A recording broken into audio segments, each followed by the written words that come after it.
अस्सलाम वालेकुम, welcome to my YouTube channel lifestyle with Sunny. आज मैं बनाने जा रही हूँ बहुत ही ज़बरदस्त चटनी, जो कि इमली और पुदीने धनिए के कॉम्बो के साथ बहुत ही यूनिक और बहुत ही चटखारेदार चटनी है।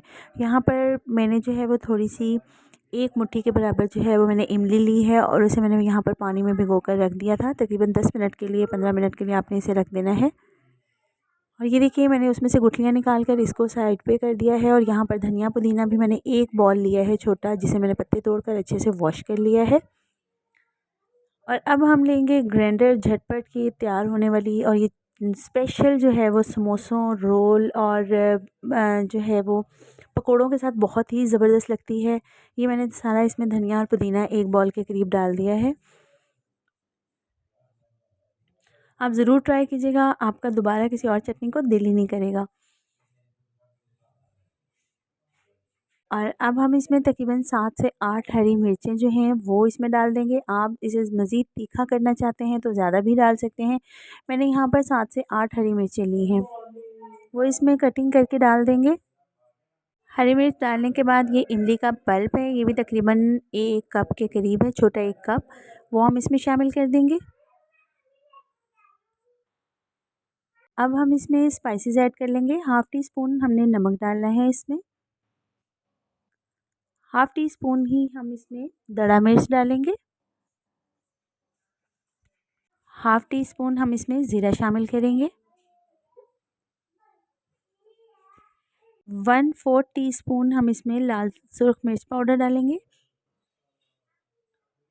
और अब हम इसे जो है वो ग्राइंड कर लेंगे अच्छे से। पहले आपने इसी तरह इसे ग्राइंड कर लेना है।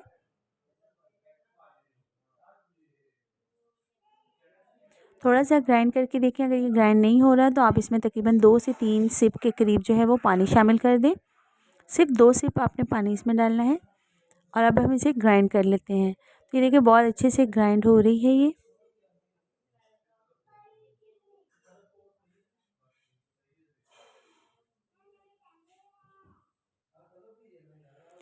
अब हमने यहाँ पर दही लिया है, दही 1 बॉल के करीब है, 1 प्याली ले लें। थोड़ा सा दही आपने इसमें शामिल करना है। तो मैंने यहाँ पर इसे दही को अच्छे तरीके से फेंट लिया है और 1 प्याली मैंने दही लेकर उसमें ये सारी की सारी चटनी डाल दी है। आप स्पेशल इसी तरह से इस चटनी को अलग से रख कर भी सेव कर सकते हैं, और इस तरह दही में शामिल करके भी आप इसे बना सकते हैं, और ये भी आप सेव कर सकते हैं। अगर आप इसे ज़्यादा टाइम के लिए महफूज करना चाहते हैं तो आप, जब हमने इसे ग्राइंड किया है तो आप इसे दही शामिल ना करें, और वैसे ही आप इसे किसी भी डिब्बे में डालकर स्टोर कर सकते हैं। तो ये देखिए हमारी बहुत ही मज़ेदार समोसे पकोड़ों वाली चटनी जो है वो रेडी हो चुकी है। आप इसे किसी तरह भी गार्निश कर सकते हैं, धनिया पुदीने के पत्तों के साथ या हरी मिर्चों के साथ।